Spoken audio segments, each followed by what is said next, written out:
Salut à toi, cher membre du portail Fisca SN, j'espère que tu vas bien. Aujourd'hui, on va parler d'incorporation. Donc, est-ce qu'on doit s'incorporer selon notre situation actuelle? Est-ce que si je démarre une entreprise, je devrais m'incorporer?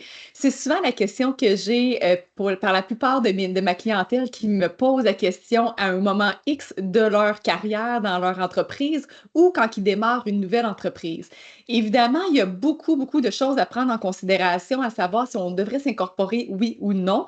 Et c'est ce que je veux voir avec vous, les avantages et les désavantages de l'incorporation, pour que vous puissiez au moins déjà faire un premier jet des questions à se poser, voir avec ces questions-là, est-ce que déjà là, vous pouvez répondre à la question si vous êtes rendu à ce moment-là à s'incorporer. Et ensuite, évidemment, je vous invite, une fois que vous dites, ben, je crois que oui, je pourrais peut-être être rendu à m'incorporer, ben, d'aller voir évidemment un professionnel pour analyser votre situation. Parce que c'est très important. Souvent, j'entends dire, ah ben là, mon ami a les mêmes revenus que moi, lui s'est incorporé, je devrais faire la même chose, on me dit de faire la même chose. Évidemment, chaque situation, c'est vraiment du cas par cas. En fiscalité, en finance, c'est vraiment important de faire attention parce qu'il y a beaucoup d'aspects à côté qui peuvent faire la différence entre quelqu'un qui doit s'incorporer, qui a le même revenu que toi, et toi non. Si ne serait-ce que de parler de si la personne a des enfants, toi tu en as pas, ou si elle a un conjoint qui a des revenus différents de votre conjointe. Donc, c'est vraiment important de venir prendre la situation en globalité, puis de venir se poser la question, voir si dans votre situation, oui, est-ce que ces avantages-là vous permettent de répondre à la question de si vous êtes rendu à vous incorporer. Donc voilà, je vous partage dès maintenant mon écran pour aller voir ensemble les avantages et désavantages de l'incorporation. Donc voilà. Alors tout d'abord, qu'est-ce qui est vraiment important de comprendre? L'incorporation, c'est quoi son premier but? C'est vraiment de reporter l'imposition. Donc, c'est souvent la première question que je vais poser à mon client, à savoir, est-ce que toi, quand que tu génères ton revenu de 90 000, de 102 000, de peu importe le montant, est-ce que tu réutilises automatiquement tout cet argent-là pour vivre? Donc, que ce soit pour vos dépenses personnelles, familiales, ou que ce soit pour réinvestir personnellement dans un immeuble locatif, dans un projet X, en voyage, peu importe. Est-ce que tu vis du salaire que tu fais à titre de travailleur autonome? Automatiquement, si la réponse est oui, que vous accumulez aucun montant de côté, des surplus de liquidité de côté, déjà là, on a une réponse à se dire, ben, le but de l'incorporation, c'est de repousser l'imposition. Donc, si vous ne repoussez pas l'imposition en laissant de l'argent dans la compagnie incorporée et que vous ressortez automatiquement tout en salaire ou en dividende pour vivre du montant généré de profit, bien, automatiquement, vous ne repoussez pas l'imposition, excusez-moi. Donc, c'est sûr et certain que ça va revenir au même que d'être travailleur autonome puis de s'imposer au taux. Pourquoi? Parce que le gouvernement, en fait, qu'est-ce que vous faire? C'est que si j'ai personne X, oh, excusez-moi, le crayon, il ne fonctionne pas. Si j'ai personne X qui gagne un revenu et que j'ai à côté une personne qui est incorporée, donc Monsieur X qui a des actions dans une compagnie ou Madame X, si la personne, en fait, est travailleur autonome et elle s'impose automatiquement sur tous ses profits à exemple du 35 disons, selon un certain niveau de revenu, et que ici, la même personne, en fait, s'incorpore dans sa compagnie pourrait venir payer, exemple, du 26 d'imposition, ou peut-être un peu moins, dépendamment si elle répond à des critères qu'on va regarder ensemble, mais qu'après ça, elle se ressort le montant en salaire ou en dividende. Le gouvernement, qu'est-ce qu'il est venu faire? Il veut s'assurer que lorsque l'argent est net dans tes poches, la personne, qu'elle soit travailleur autonome ou qu'elle soit actionnaire d'une compagnie, qu'elle ait grosso modo le même taux d'imposition au net dans ses poches. Donc, qu'elle ait payé le même taux d'imposition que la personne. On ne veut pas créer d'avantage à quelqu'un justement qui veut s'incorporer. Si pour la même année, la personne, elle a gagné un certain salaire et que cette même personne-là incorporée gagne le même salaire, on veut qu'au final, on ait payé le même taux d'imposition. Évidemment, tu sais, en toute transparence, il peut y avoir un écart, là. Souvent, on va avoir 1, 2, 3 d'écart entre quelqu'un qui se verse salaire et dividende et quelqu'un qui est travailleur autonome, là. C'est pas exact que c'est exactement le même taux que la personne va payer, mais on se rapproche quand même de plus en plus avec les années. La fiscalité fait en sorte qu'il y a des règles pour s'assurer que de plus en plus, on se rapproche toujours à quelques pourcentages près que la personne qui gagne en travailleur autonome ou qui est actionnaire d'entreprise et qui se verse un salaire, le même salaire que le travailleur autonome, vont payer le même taux d'imposition au bout de la ligne. Donc, c'est vraiment ça que le gouvernement est venu travailler puis a voulu s'assurer. Donc, c'est pourquoi que si vous ne conservez pas de l'argent dans la compagnie, si vous ne laissez pas de l'argent dans la compagnie ici et que vous ressortez tout en salaire ou en dividende, bien, au bout de la ligne, vous allez payer le même taux d'imposition. Donc, ça, c'est vraiment important à comprendre parce que souvent, la personne, elle se dit, ben, tu sais, je pourrais avoir un taux moins élevé. Oui, mais si à la fin de l'année, tu te le ressors en salaire ou en dividende, tu vas avoir payé au bout de la ligne le même taux d'imposition. Tu vas commencer par payer de l'impôt, oui, dans ta compagnie, mais après ça, tu vas en payer sur ton salaire ou ton dividende que tu te verses. Fait qu'au bout de la ligne, tu vas en payer le même taux si tu l'avais conservé à titre de travailleur autonome au même niveau de revenu.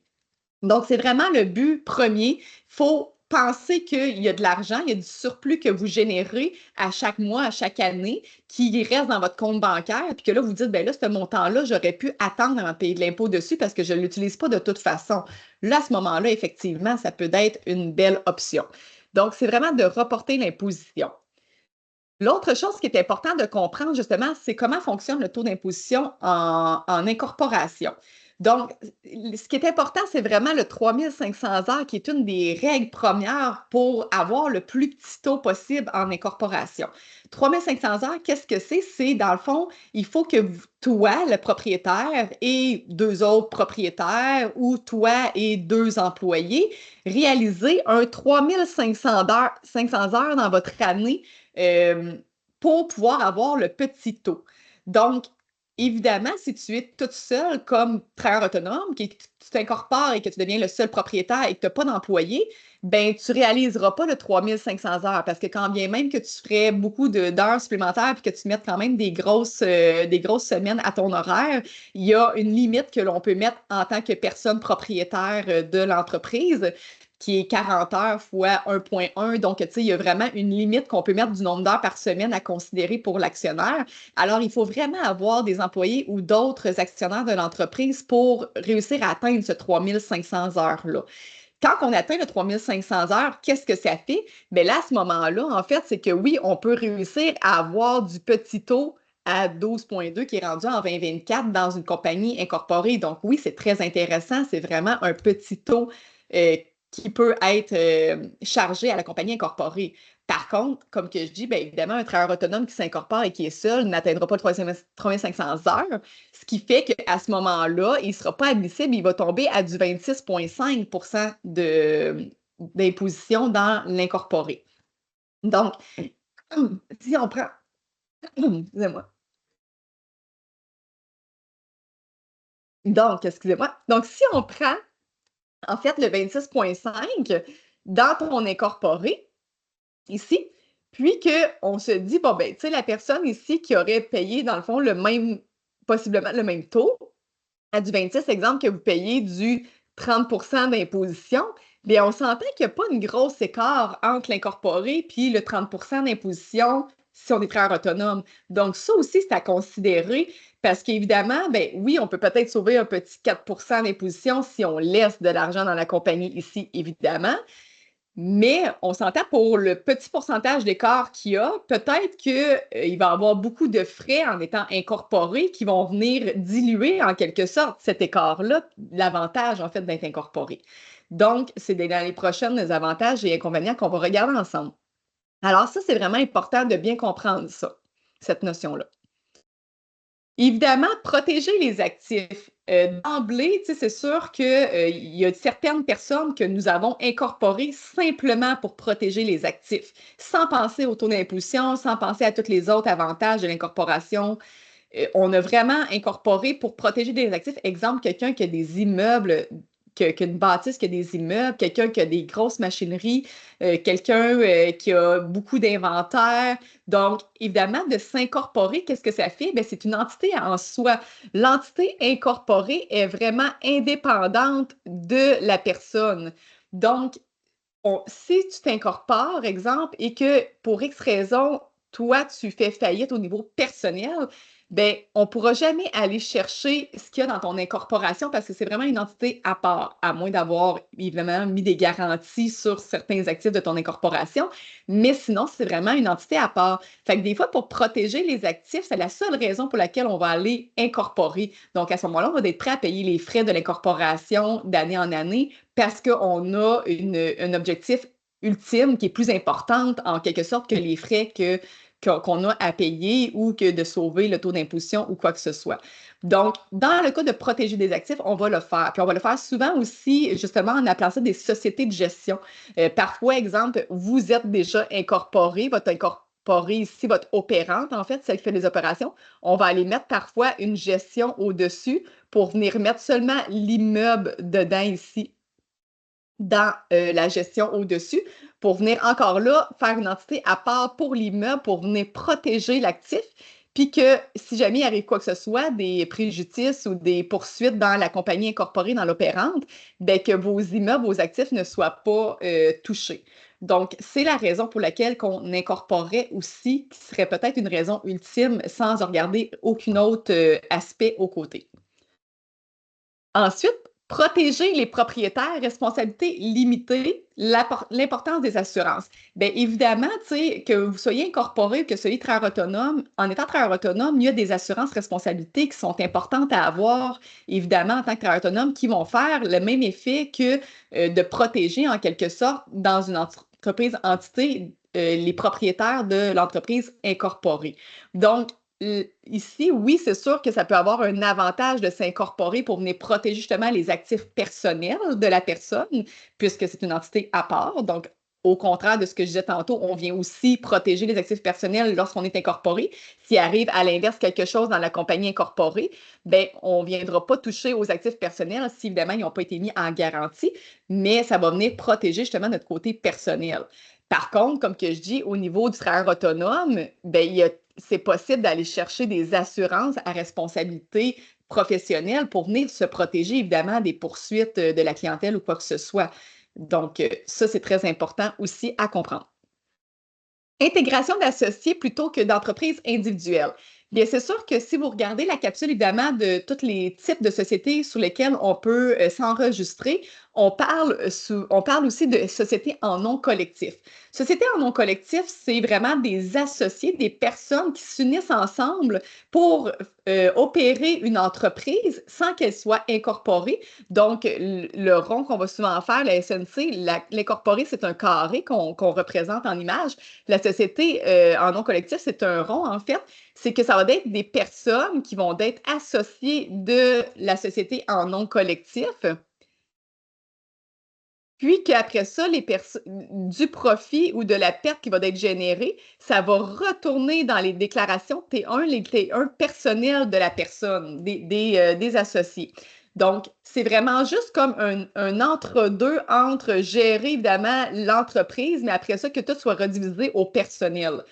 Alors, de plus en plus, je vous dirais, les cabinets, les comptables utilisent de moins en moins les SNC parce que c'est quand même des règles un peu plus complexes à gérer quand il vient le temps éventuellement de peut-être transférer les actifs dans une incorporée pour des raisons d'affaires. Ben c'est un peu plus complexe que quand on passe de la personne vers l'entité incorporée. Donc, ça, c'est important aussi à comprendre que de moins en moins, on les voit, les SNC. Fait que souvent, qu'est-ce qui va arriver, c'est que quand on veut intégrer des nouvelles personnes dans notre entreprise personnelle, bien, on va souvent y aller directement avec une entreprise incorporée ou qu'on va aller faire des résolutions, évidemment, d'entreprise entre actionnaires pour dire comment on va fonctionner, évidemment, avec la compagnie et si jamais il y a quelqu'un qui part avec le rachat et tout ça. Bref, on va concevoir des résolutions pour pouvoir venir protéger évidemment chacun des actionnaires, mais souvent on va y aller directement par l'incorporation et on ne passera pas par la SNC qui est un petit peu plus complexe à gérer, puis qui revient de toute façon évidemment dans le côté personnel de chacune des personnes. Fait que parfois, la situation d'une personne n'est pas la même que l'autre, puis peut-être que il y en a un qui ne veut pas nécessairement que ça s'en vienne directement dans ses poches à la fin de l'année, il veut repousser l'imposition, au niveau familial ou peu importe, qu'il y a des avantages justement avec les allocations familiales, des choses comme ça. Donc, l'incorporation à ce moment-là permet vraiment de venir verser sur les dividendes selon les désirs des actionnaires, ce qui est plus facile à gérer. Donc, quand il y a évidemment intégration d'associés, ben c'est sûr qu'on va avoir un avantage à venir choisir l'incorporation. Pour le fonds de roulement, ben, tu sais, évidemment, le fonds de roulement, je vous dirais qu'il est aussi facile à gérer ou aussi dur à gérer que vous soyez travailleur autonome ou que vous soyez incorporé. La différence, évidemment, c'est quand on est travailleur autonome, ben, moi, je priorise toujours de dire aux clients, vous devez avoir un compte vraiment d'entreprise distinct, même si vous n'êtes pas une entité incorporée.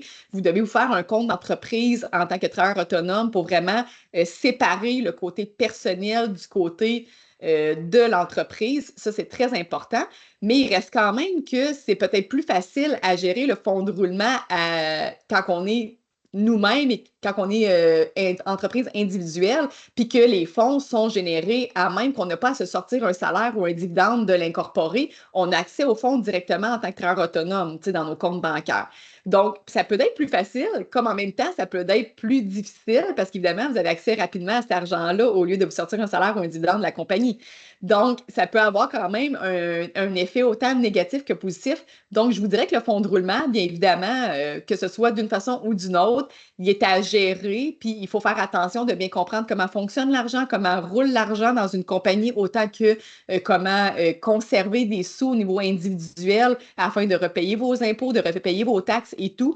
Donc, d'où pourquoi l'importance sur la plateforme de la capsule sur le budget personnel et familial, ainsi que le budget prévisionnel d'entreprise, pour vraiment apprendre à bien gérer, à bien voir de l'avant qu'est-ce qui peut s'en venir dans les prochains mois au niveau des dépenses, au niveau des revenus, tout ça, pour vraiment être capable de mettre les actions en place et de s'assurer un bon fonds de roulement.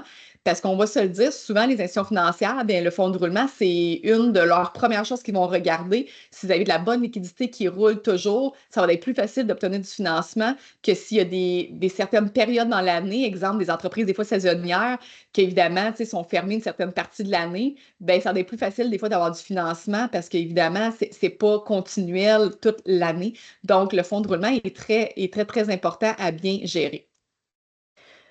Donc, c'est pourquoi mon petit bonhomme indécis, c'est que ben, d'une façon ou d'une autre, ça, au niveau de l'incorporation ou du personnel, il y a vraiment des points positifs et négatifs de un ou de l'autre. Il faut apprendre à le gérer comme il faut.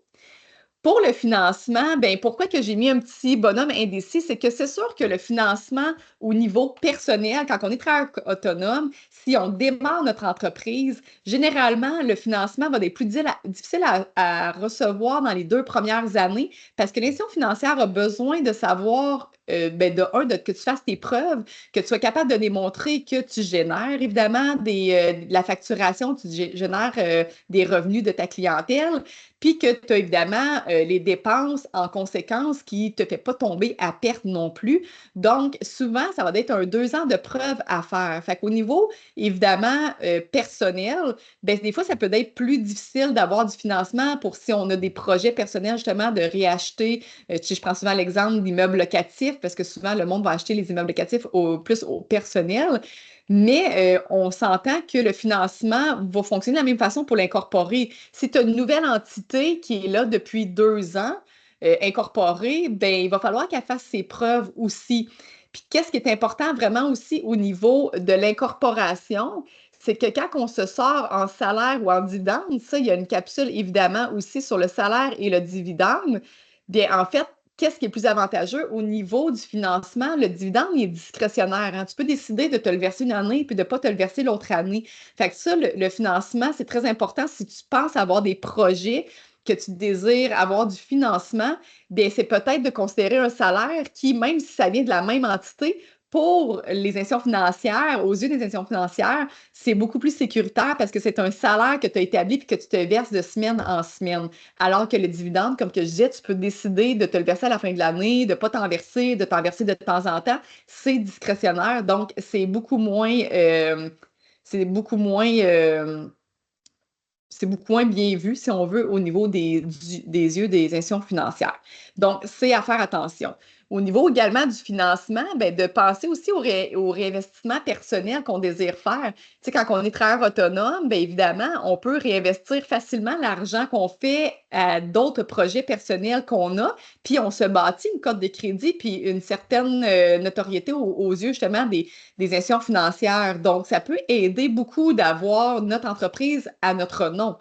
Donc, évidemment, c'est à considérer aussi de voir est-ce qu'il y a des projets personnels qui s'en viennent, peut-être d'avoir justement, tu sais, si on parle exemple d'immeubles locatifs, vous êtes un propriétaire d'immeubles locatifs, puis que vous demandez si vos immeubles, vous devriez les avoir de façon personnelle ou dans une compagnie incorporée, bien, ça peut être intéressant de se poser la question au niveau personnel, est-ce que j'ai des projets qui s'en viennent que j'aimerais avoir une belle cote de crédit, un beau dossier au niveau du financement?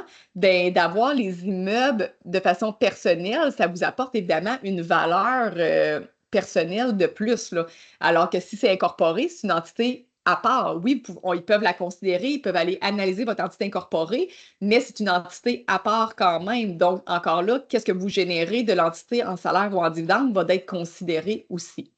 Donc, c'est à considérer. Évidemment, si vous êtes aussi pour le financement, si vous êtes en société incorporée ou que vous désirez, puis que vous dites, ben moi, tu sais, le surplus d'argent que j'ai de ma compagnie, je veux le réinvestir, bien évidemment, de votre compagnie, vous pouvez faire du placement, vous pouvez acheter des immeubles locatifs sans problème, vous pouvez investir dans une autre entreprise que vous pouvez détenir un certain pourcentage de parts.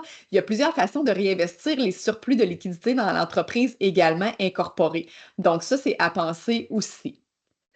Je vais effacer un petit peu mes dessins pour continuer. Donc, ensuite, si on parle évidemment du transfert d'argent. Donc, ça, c'est un autre point à considérer. Comme que je disais, on en a parlé un petit peu, mais évidemment, quand on est en formule incorporée, quand on est dans une incorporée, bien justement, de se sortir du salaire ou du dividende, de prévoir comment se sortir de la compagnie, de devoir prévoir aussi l'impôt qui va être à payer avant de se sortir du salaire ou du dividende.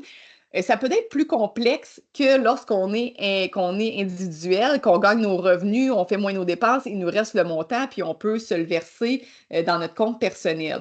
Donc, mais encore là, ça revient un peu au fond de roulement, comme que je mentionnais. C'est très important d'avoir une belle gestion saine et financière de notre budget, de nos prévisions, évidemment, d'entreprise. Donc, encore là, tout reste dans la façon que vous allez travailler votre budget, que vous allez travailler vos prévisions, que vous allez vous réajuster au fur et à mesure des semaines et des mois et pas attendre qu'un trimestre passe parce que des fois, ben, on a la surprise après quelques mois puis c'est plus dur de se réajuster.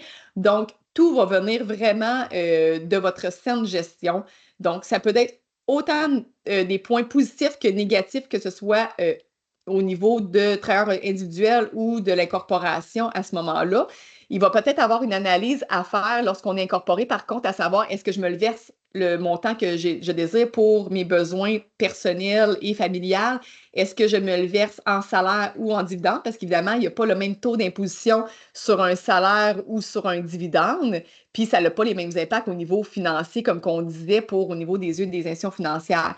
Donc, ça va être vraiment aussi une question à se poser. Ça sera à regarder avec la capsule salaire ou dividende, évidemment, sur le portail, qui va vous permettre de venir bien élaborer si vous êtes incorporé, bien là, de quelle façon on gère le salaire ou le dividende. Puis, évidemment, il va y avoir aussi un outil pour calculer autant le salaire que le dividende, qu'est-ce qui est le plus avantageux, mais également si je suis travailleur autonome ou si je suis salarié. Tu sais, des fois, on se pose la question, est-ce que je devrais retourner travailler salarié ou encore est-ce que je devrais augmenter mes prix si, exemple, je voudrais avoir tel revenu, j'avais tel salaire, moi, puis je me pars à mon compte, j'aimerais avoir au moins tel revenu, qu'est-ce que je dois charger comme montant au niveau du travailleur autonome, au niveau de ma facturation? Bien, il va y avoir également un outil là, pour venir déterminer en fait le salaire versus la facturation, le taux facturable en tant que travailleur autonome. Donc, ça sera à regarder évidemment. Ensuite, les fameux frais divers. Bien, ça, évidemment, là, c'est un des gros points qui est à penser. Il y a beaucoup de frais quand on s'incorpore. Donc, c'est important, comme que je disais, de retourner à notre première idée, de dire, est-ce que j'ai besoin de tout l'argent que je génère en tant que travailleur autonome? Est-ce que je n'ai besoin pour vivre? Si oui, ben peut-être le fait d'être incorporé puis d'avoir plusieurs autres frais à payer pour une incorporation, ça va peut-être venir diminuer, évidemment, l'avantage de s'incorporer. Donc, évidemment, tu sais, quand on est incorporé, automatiquement, on est obligé d'être inscrit au registraire des entreprises du Québec. Quand on est travailleur autonome, si on ne gagne pas 30 000 et plus, qu'on n'a pas à s'inscrire aux taxes, ce n'est pas une obligation de s'inscrire au registraire des entreprises du Québec. L'obligation va être là quand on veut utiliser un nom différent, en fait, de notre propre nom. Donc, comme moi, Joanie Nollet, évidemment, je voulais avoir Fiscalité signée N comme nom d'entreprise. Bien là, à ce moment-là, j'étais obligée d'aller m'enregistrer au registraire des entreprises du Québec pour pouvoir avoir mon nom d'entreprise et non fonctionner seulement sur mon nom personnel.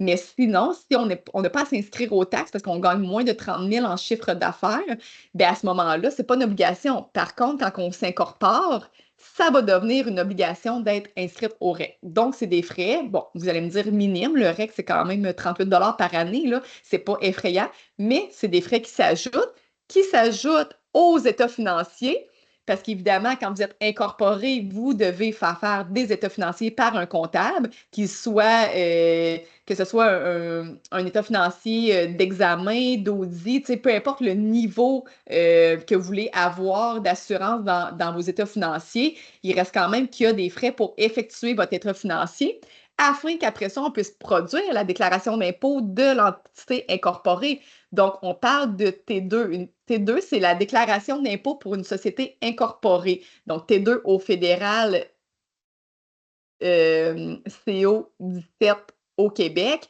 Donc, c'est les déclarations d'impôt qu'il y a pour une entité incorporée, alors que quand on est personnel, bien, on a notre T1 à gérer, puis la T2125, qui est notre entreprise, se génère directement dans la T1. Donc, on a seulement une déclaration à faire, alors que si on s'incorpore, bien, on tombe avec deux déclarations à effectuer, donc plus de frais.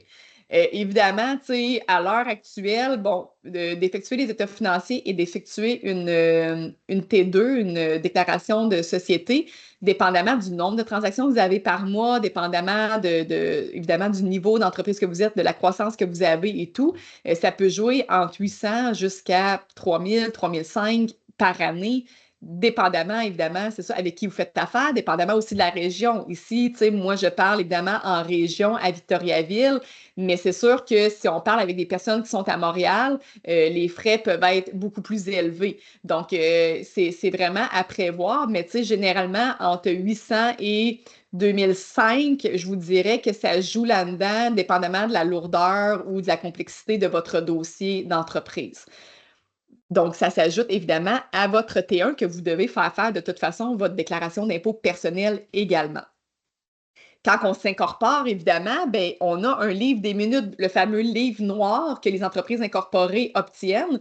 Bien, ce livre des minutes-là, en fait, qu'est-ce que c'est? C'est toutes les résolutions de l'année. Donc, tout ce qui s'est passé dans l'année. Puis, évidemment, aussi, la résolution en tant qu'actionnaire, si jamais vous avez vous êtes plus qu'un actionnaire dans la compagnie, bien justement, les résolutions, les ententes contractuelles au niveau de l'actionnariat, tout se retrouve dans le livre des minutes. Les actions qui ont été évidemment émises, les actions que vous détenez, monsieur, madame, que vous détenez dans la compagnie vont être mis dans le livre des minutes. Si jamais il y a une nouvelle actionnaire qui arrive, si jamais il y a un nouvel achat d'une autre entreprise incorporée, puis que l'entreprise a des actions dans l'entreprise incorporée que vous achetez, et bien évidemment, toutes les transactions vont se répertorier dans ce livre des minutes-là. Donc, de tenir ce livre des minutes-là à jour à chaque année, évidemment, encore là, il y a des frais qui sont liés à ça. Pour l'incorporation en soi, pour s'incorporer, on peut parler aux alentours de 1 500 pour s'incorporer seulement, pour ouvrir en fait l'entité incorporée. On ne parle même pas de la fin d'année avec les états financiers et déclarations d'impôts, mais pour ouvrir, ça peut jouer aux alentours de 1 500. Encore là, c'est en région présentement les chiffres que j'ai, mais évidemment, ça peut varier dépendamment de la région que vous êtes situé. Donc, évidemment, les résolutions annuelles, comme je dis, l'incorporation, la convention d'actionnaire à mettre si vous êtes plus qu'un actionnaire, prévoir toutes évidemment, les règles en cas de décès, si jamais un actionnaire décède ou quoi que ce soit, le rachat d'actions, si quelqu'un se désiste et s'en va de l'entreprise, comment qu'on fonctionne. Donc, c'est vraiment tout dans le livre de minutes que tout va se régir en quelque sorte.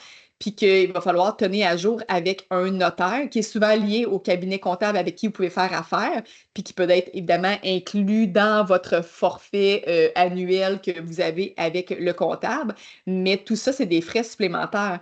Donc, ça revient encore à ma première idée que si vous avez à utiliser la majorité de vos revenus que vous générez, ben, de payer ces frais-là pour que finalement, au bout de la ligne, vous ne sauvez peut-être pas tant d'impôts, ben, c'est là qu'il faut se poser la question.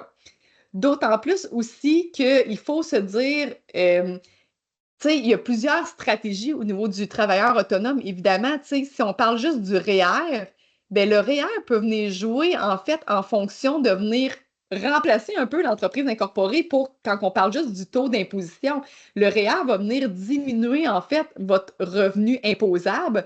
Donc, évidemment, moins d'impôts à payer. Fait que parfois, pour un travailleur autonome, de simplement avoir encore là, dans votre budget, de prévoir de l'épargne, on parle souvent de 20 de votre épargne de vos revenus, en fait, à épargner, bien, si vous prévoyez ce montant-là entre 10 et 20 que vous mettez en REER à chaque année, ça peut venir faire l'effet de vous rapprocher du taux que vous auriez eu en incorporation. Donc, le REER peut être une belle stratégie au niveau du travailleur autonome avant de s'incorporer. Alors, c'est à prévoir. Puis évidemment, on veut tout accumuler une certaine, en tant que travailleur autonome, c'est important de prévoir aussi d'accumuler une retraite. Surtout de plus en plus, on veut la prendre plus jeune, notre retraite, souvent. Donc, c'est important de bien prévoir sa vision pour la retraite, pour les projets, rêves, peu importe. Si on ne parle pas de retraite, on peut quand même parler de projets et rêves dans le futur. Donc, le REER peut venir faire la place. Évidemment, très important aussi de peut-être aller voir, là, si vous n'avez pas vu, la capsule sur justement le REER et les stratégies en fin d'année, parce qu'évidemment, le REER va venir jouer aussi sur vos allocations familiales. Pourquoi? Bien, les allocations familiales sont basées sur le revenu familial net. Donc, si vous venez mettre du REER, automatiquement, vous venez diminuer votre revenu familial net. Donc, vous pouvez aller chercher des allocations également. Donc, en plus d'aller chercher moins d'impôts, en fait, d'aller chercher l'avantage de payer moins d'impôts, en plus d'aller chercher peut-être des crédits que vous pouvez avoir le droit, des frais médicaux de plus, parce qu'évidemment, encore là, c'est basé sur le revenu également, les frais médicaux. Donc, vous pouvez aller chercher en plus des allocations familiales dans l'année. Alors, c'est plein de choses des stratégies, des fois, qu'on peut regarder ensemble personnellement avant de penser à s'incorporer. Donc, quand que je rencontre quelqu'un, moi, au bureau, c'est vraiment les premières choses qu'on va regarder. On va dire, OK, est-ce qu'au niveau personnel, on est capable d'avoir des stratégies qui feraient la même chose que d'être incorporé? Et sinon, c'est quoi vraiment les points majeurs de vouloir s'incorporer? Donc, c'est vraiment les choses qu'on va regarder. Je vous laisse avec une petite citation que j'aimais bien. La meilleure raison de créer une entreprise est de créer du sens, de créer un produit ou un service qui contribue à améliorer le monde. Donc, c'est une petite vision une petite citation que je voulais vous partager, en fait, qui fait bien du sens avec le choix de s'incorporer ou non. Avant tout, bien, l'entreprise, c'est de créer quelque chose qui fait du sens puis qui contribue évidemment aux gens autour de nous. Donc, avant même de parler d'argent, de stratégie et de solutions. Alors voilà, j'espère que ça vous a éclairé au niveau des avantages et des avantages. Comme que je dis, c'est les premières questions à vous poser avant d'aller plus loin dans la démarche. Après ça, la deuxième étape est vraiment de dire, OK, ben je pense qu'il y a plusieurs avantages à l'incorporation. Ben là, c'est d'aller faire valider en fait avec votre fiscaliste, votre comptable ou votre conseiller là, qui peut vous aider avec ça, d'aller faire valider si vraiment c'est l'option qui s'offre à vous et de peut-être juste re-questionner en disant, bien, y a-t-il des stratégies au niveau personnel que je pourrais aller faire, puis encore reporter l'imposition, puis que j'aurais le même impact financier et fiscal. Donc voilà, je vous souhaite une très belle journée, puis à la prochaine. Merci.